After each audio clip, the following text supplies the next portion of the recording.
Shalom, bon Erev Shabbat, Noach. La paracha où la Torah nous raconte le déluge et ce qui s'est passé après.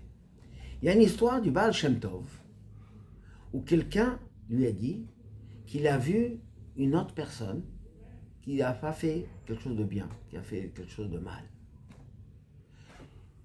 Pour aider la personne.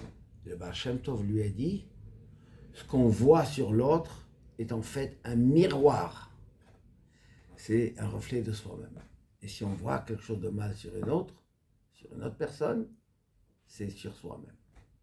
Là, on se pose la question, comment savoir?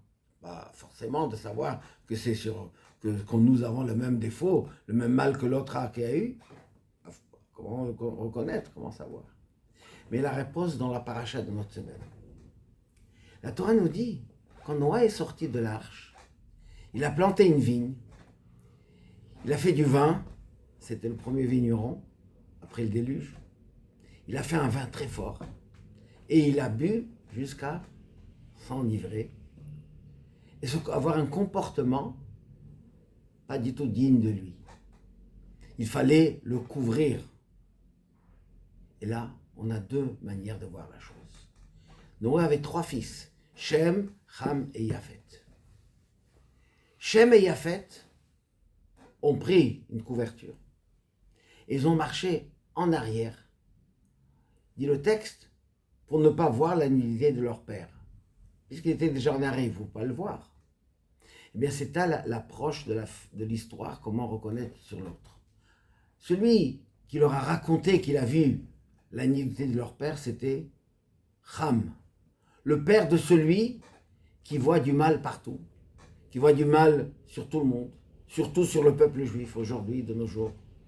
Dès qu'on dit le mot juif, ça devient péjoratif, que des choses négatives qu'ils voient. En fait, évidemment, c'est un reflet d'eux-mêmes.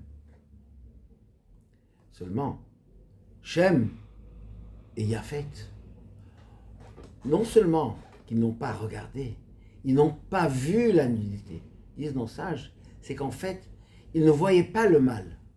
Ils voyaient quelque chose de négatif, mais ils voyaient que la façon de réparer la chose. Et c'est ça toute la différence. Quand on voit sur quelqu'un, on voit un mal, c'est pas toujours positif. Mais quand on ne voit pas le mal en soi, on voit seulement cette personne a un problème, eh bien, comment je peux faire pour l'aider, pour réparer, pour corriger, pour arranger. Et c'est cette approche-là que la Torah nous apprend. Et ça, on peut savoir, si on voit un mal, même si on dit, bon, c'est mal, eh bien là, c'est quelque chose qu'on voit nous-mêmes. Mais si on regarde au départ, on voit sur l'autre, non pas quelque chose de négatif, mais comment réparer, comment cette chose-là peut aider la personne à remonter. Et c'est ça notre paracha qui nous enseigne. La Torah ne va pas raconter des histoires négatives. Pourquoi raconter comment Noé s'est comporté, comment les enfants ils ont fait, etc. Tout est précis pour nous dire qu'il faut regarder Vedan Kol Adam Lekav Zechut, dit la Mishnah, voyez dans chacun que le côté positif, le juger avec gentillesse, avec bonté, trouver des circonstances atteignantes, surtout l'aider à remonter, c'est une attitude à avoir, pas facile.